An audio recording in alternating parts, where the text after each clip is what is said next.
এসেছে। আমরা শুনছিলাম বীরভূমের গ্রামে গ্রামে পাড়ায় পাড়ায় মহিলারা দাঁড়িয়ে রয়েছেন বাড়ির সামনে লাঠি নিয়ে। বলছে দাঁড়িয়ে আছো কেন? বলছে জানো না এই গরু চোরটা ছাড়া পেয়ে গেছে, যদি এখানে দাঁড়িয়ে না থাকি এই আমার গরু নিয়ে বোধহয় পালিয়ে যাবে। আপনাকে পক্ষ রাখতে হবে কাদের সঙ্গে আপনারা থাকবেন। গরু চোর অনুব্রত মণ্ডল, যে অনুব্রত মণ্ডল বীরভূমের দিকে হাজার হাজার বামপন্থী কর্মীদের বাড়ি ছাড়া করেছেন, যে অনুব্রত মণ্ডল ওই কংগ্রেস লেনদের সবার সামনে কান ধরে দাঁড় করিয়েছেন, মাথা কাটিয়ে দিয়েছেন, আপনারা সেই অনুব্রত মণ্ডলদের সঙ্গে থাকবেন নাকি ওদের বিপরীতে?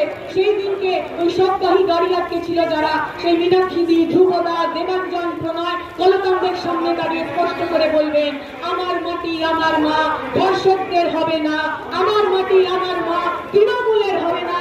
আমরা স্পষ্ট করে বলি বাংলা নিজের মেয়েকেই চায়, তবে বাংলার মেয়েরা আর মমতা ব্যানার্জিকে চায় না, আর তৃণমূলকে চায় না, আর পশ্চিমবঙ্গ সরকারকে চায় না।